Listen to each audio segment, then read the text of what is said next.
Hi everyone. As we prepare to start the Torah reading cycle all over again this week with Parashat Breshit, we find ourselves reading things which we haven't seen for a year, and some of that's strange to us is actually the Haftarot that are chosen, not just the Torah portions. Breshit, like many of the parashiot in Genesis, cover a huge amount of material. We actually have over 6 chapters of Genesis to read this Shabbat, and that goes from the creation of the world through the Garden of Eden to Cain and Abel to the beginnings of the flood story, all in 1 week. And there's a lot packed in there, and a lot you might imagine that when the rabbis chose Haftarot, they could have picked a lot of different things to use for this week's parashah. Things that reference creation, things that reference the significance of the events of Cain and Abel, of Adam and Eve, of the garden story, of the snake. There's so many connections they could make. And yet the Haftarah they've chosen for us to read seems kind of unrelated. For most communities, especially for Ashkenazim, it's all of chapter 42 of the book of Isaiah and the first part of chapter 43. And when you first look at it, you do see what the connection is. Obviously, it's about creation. Isaiah references how God is the one who stretched out the heavens and the earth, and it sounds very much like the first chapter of Genesis. But the majority of the Haftarah is actually a bit of a rant on Isaiah's part, against the people, against God. Promises are made that actually aren't kept. It feels very much like the prophetic works that we come to see as largely distant from our own experience and our own time. And much of it seems, to me at least, quite irrelevant. Until the last verse.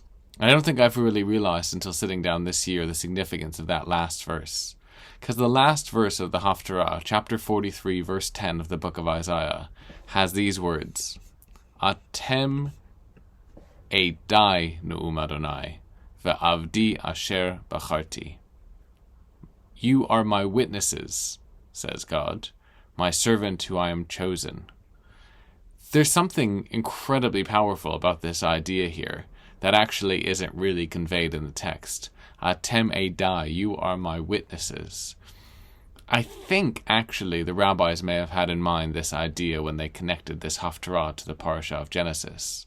Because there's so much in Genesis about how God creates, how God interacts with early humans for good and for bad.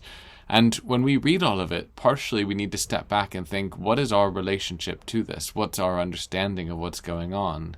And Isaiah's reminder that our job is to be edim, witnesses, to testify, is really important. Because as we start over the Torah cycle, there's a really important lesson that we can't forget, which is that faith is not really something that Jewish people have. That is to say, not the faith that Christians talk about. Faith in a Christian sense is specifically about believing in that which you cannot know. It is honored and respected to believe in that which is most unlikely to happen. Faith is held up as an icon of deliverance and of belief and of fortitude for those who believe in the things that are least likely to happen. The redemption, the resurrection, the rapture, all of the things that go into Christian eschatology. But for us, when we use a word like emunah, which is usually translated as faith, it doesn't mean faith. It means verification. It comes from the same word as amen, as we say after blessings, and the same word as emet, which means truth.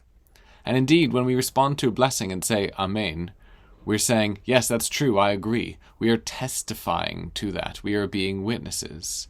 And when we have, if we have, any idea of what emunah means in our lives, it must mean more than believing in something you cannot know. In fact, it might mean the opposite, which is that what it means to have emunah is to be a witness, to testify, to look around the world from creation until today and to say, wow, there's something amazing here that you recognize, that you can testify to, that you can verify, that your experience of life allows you to say, this is true for me.